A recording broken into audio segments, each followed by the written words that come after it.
wata kisa da Sheikh Ali ibn Abdul Khaliq al-Karni ya kawo cikin Allamadil Haya tana taba zuciyar mai imani, cewa wani mutum ne ya haifi da ya haifi dan nasa, gabanin ya haifi dan ashe ya je da kansa ya halakar da babansa, amma duk duniya bai gaya wa kowa ba. Dan me? Dan ya ci dukiyar baban. Shi da ya gaji dukiyar bai gaya kowa a duniya ya baban sai bata ba, shi kadai ne kuma sai cinye gadansa.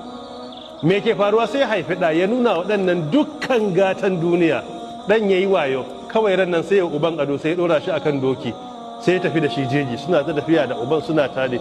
Uba ya ga tafiya ta yi tsawo, sai ya juya ya ce wa dan nasa, ina zaka je da ni?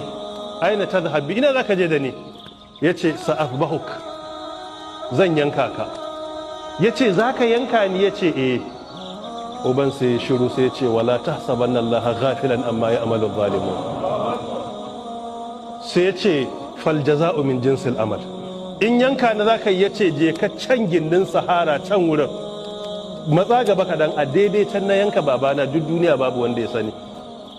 Dan kuma ai ɗauko shekara shi disen jeji ya ce zai yanka shi, ya ce duk duniya ba wanda ya san na yanka babana. Sai ga dan bayan shekara 20 da yan kai ya dauko shi ya zo zai yanka shi. Waye nusar da dan akan haka? Allah ta'ala. Shine yace aljaza'u min jinsil amal, yace karka yanka daidai nan, matsa can gaba dan kadan jikin sahara a can na yanka babana in ji shi. In ba Allah ba zai wannan? Sai Allah. Shine fa Allah baya gafala.